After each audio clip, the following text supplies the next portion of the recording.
নবী সাল্লাল্লাহু আলাইহি সাল্লাম আজ থেকে ১৫০০ বছর আগে হাদিসের ভিতরে এই আযাবগুলোর কথা বলেছেন, উল্লেখ করেছেন। আখিরুজ জামান, শেষ জামানায় এই আযাবগুলো প্রতিনিয়ত আসবে।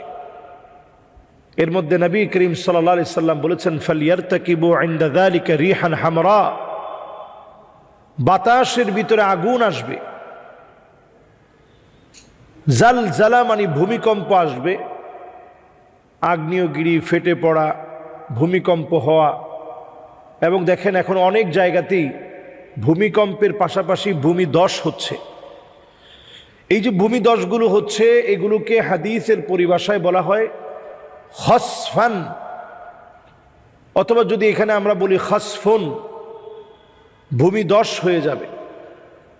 আরো একটি ভয়ঙ্কর আযাব হচ্ছে, আল্লাহ রাব্বুল আলামিন সৃষ্টি জগতের ভিতরে যে বেল্ট দিয়ে সৃষ্টি জগতের বিভিন্ন বিষয়কে আল্লাহ তাআলা নিয়ন্ত্রণে রেখেছেন, এই সবগুলো ছুটে ছিন্ন বিচ্ছিন্ন হয়ে পৃথিবীর দিকে আসবে।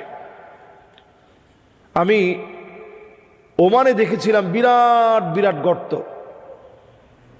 এবং সেই গর্তগুলোর পাশেই রয়েছে ঝর্ণাধারা, যেখান দিয়ে গরম পানি সেখান থেকে আসে।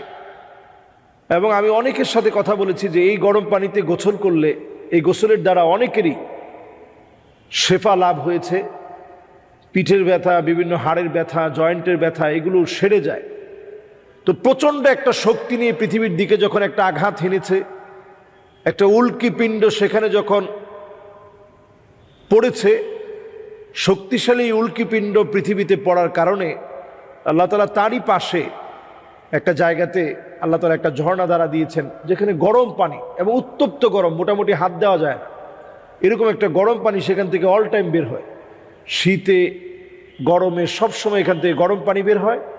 পাশে আবার রয়েছে একটা ঠান্ডা পানির একটা ঝর্ণাধারা।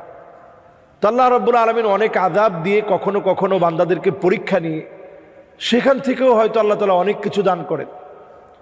এবং আমাদের এই বাংলাদেশের উৎপত্তি, এটাও কিন্তু একটা ভূমিকম্পের পরেই আল্লাহ রাব্বুল আলামিন আমাদের দেশের মতো একটা দেশের উৎপত্তি ঘটাতে পারেন। এই যে যমুনা নদী, এটাও ভূমিকম্পের পরে একটা উৎপন্ন হয় একটা নদী। তো আল্লাহ রাব্বুল আলামিন অনেক আযাবের পরে অনেক সময় অনেক বড় বড় বিষয় আল্লাহ তাআলা দান করেন।